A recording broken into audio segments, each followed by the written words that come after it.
Shkrimtari i njohur anglez, autori shumë librave, ka thënë se pas Budës, Jezu Krishtit dhe Muhamedit, është Konstantini ai që ka ndikuar shumë në ndryshimin e historisë njerëzore.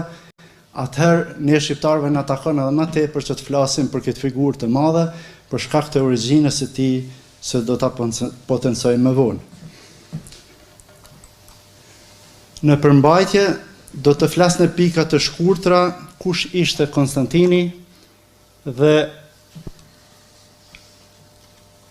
për ediktin e Milanos, Këshilli i parë i Nikes, themelimi i Konstantinopolës si dhe riorganizimi i perandorisë.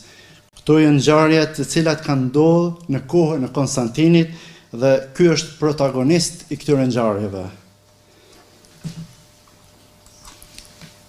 Kush ishte Konstantini?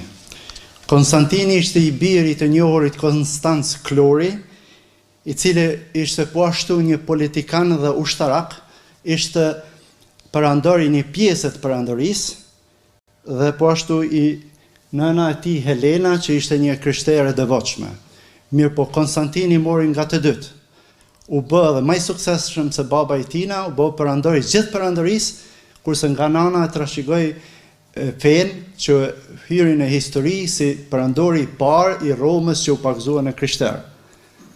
Kurse origjina na bën gjithë dhe krenar, sepse ai ka qenë një Iliro Dardan.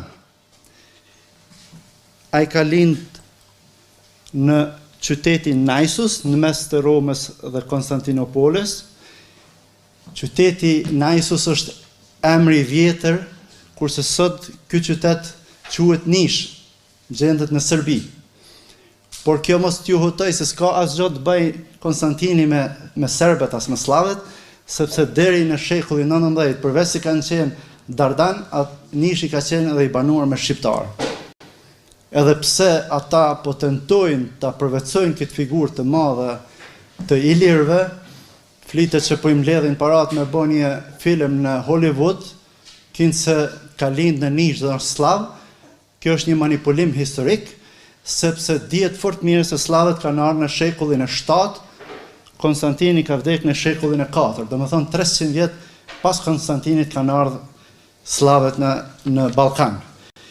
Sido që tjetë, Konstantini i arriti majat e suksesit, duke u bë perandor i gjithë kësaj perandorie, gjithë kësaj gjeografike, që sillet nga Evropa, Azia e vogël, lindja e afërt dhe gjithë Afrika Veriore.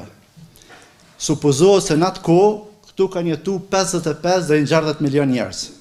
Ndërsa për kuriozitet, së bashku me Kosovë me Shqipni, këtu janë 34 shtete dhe jetojnë 780 milion njerëz.